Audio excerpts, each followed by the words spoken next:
Welcome to Micro Mayhem. I am Nasreen Osman, CDCC. In this episode, we will continue part 2. We will explore how to build the validate internal quality control system for QFT and ELISA platform, especially when using pooled positive samples. This is essential for lab seeking cost-effective, scientifically sound alternative to commercial controls. So in slide 2, qualitative versus quantitative. We use it as a we are using qualitative or quantitative QC.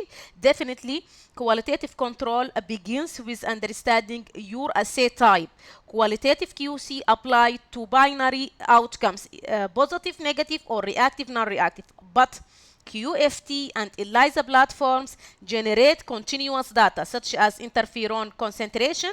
This requires quantitative QC, which relies on statistical thresholds and control charts. So in slide 3, Westgard rule, foundation of quantitative QC. What mean by Westgard rule quantitative QC? Okay, Westgard multi-rule QC is the global standard for monitoring assay precision and accuracy. These rules use control limit based on negative and positive 1, negative and positive 2, and negative and positive and negative 3 is standard deviation to detect random and systemic errors. They are essential for maintaining diagnostic reliability. So in slide 4, we will talk about core Westgard rule to apply. For QFT workflows, apply one sample, 1 point out of negative 2 SD. We will consider as a warning, and 1 out of negative 3 SD, and 2 out of negative 2 SD, and 4 out of 4 SD as a rejection rules. These rules help you identify outliers, shifts, and inconsistencies before they compromise a patient result. So in slide 5, visualizing rule violations, leveraging charts make rule violation visible. A single point beyond positive or negative 3 SD trigger, and 1 point out of negative 3 SD is rejection. 2 consecutive points beyond positive or negative 2 SD signal, it's a signal, and 2 points out of negative 2 SD rejection. These visuals are critical for real-time QC interpretation. In slide 6, advanced rules for drift and bias. To detect subtle trends, apply if 4 point out of 1 SD for that means systemic bias, and if 10x for persistent shift, if 7x this is trend for gradual drift. This rule enhances your lab ability to preempt failure before it affects clinical decisions. So in slide 7, trend analysis and root causes mapping. So how or what the troubleshooting for this? So we go beyond rule violation. We will use actually dashboard to check what the problem or what the issue. Is it instrument drift? Is it operator variability? Is it conditional formatting and flag? And recurring the issue by technologists, my colleagues Mariam and Raja. Is it from staff allowing to retrain or equipment checks and all the things? So in slide 8, troubleshooting, again QC fail. Effective QC isn't just detection, it's correction. So reagent issue, we will check, is it check the lot integrity, instrument drift, we recalibrate or call the bioengineer. Asir and Hussam, in instrument drift, there is, as I said, there is it's need to recalibrate or something like that. Operating variability, reviews the SOPs and retrain, maybe if staff need. So every flagged result should trigger a documented investigation and how we solve it. Okay, in slide 9, preparing internal QC, and this I did it actually. I pulled positive samples. So let us see how I did. So to prepare pulled QC, actually I select high positive TB1 more than 8 or 8 or around it. Same for TB2. Anyway, I collect these high positive samples and then I mixed volumes.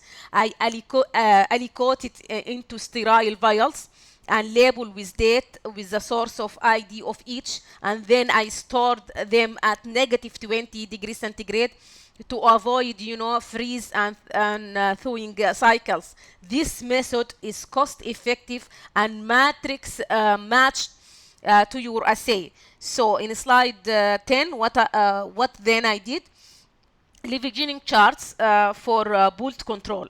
When plotted, bolt QC should show tight clustering around the mean with minimal variation. This confirms stability and validates its use as daily control alongside QIAGEN panels. So in slide 11, spreadsheet set up for QC monitoring.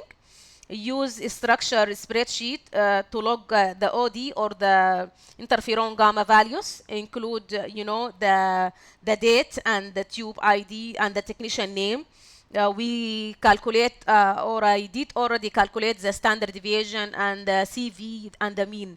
This form, the basis for control charting and the statistical validation. In slide 12, so now I just, just give a glimpse of then what I will use. The bolt, which one it's more trusted, or which one it's helped me to use, cost effectively.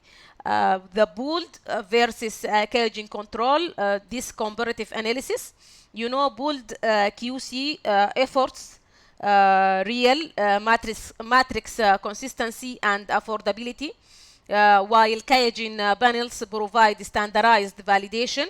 Both are valuable, to be honest, but bolt QC, when properly validated and when we follow the leveraging chart, can match or exceed even commercial controls in stability and prevalence. Okay, in slide 6, how to store this bool QC or our internal QC and what the allowable error and limits. So store this bolt QC, as I mentioned, at negative 20 degrees centigrade for up to 3 months. Okay, targeted CV should be less than 10%. Acceptable bias should be positive or negative 15% from mean. Apply full Westgard multi-rules logic to monitor performance and flag deviation.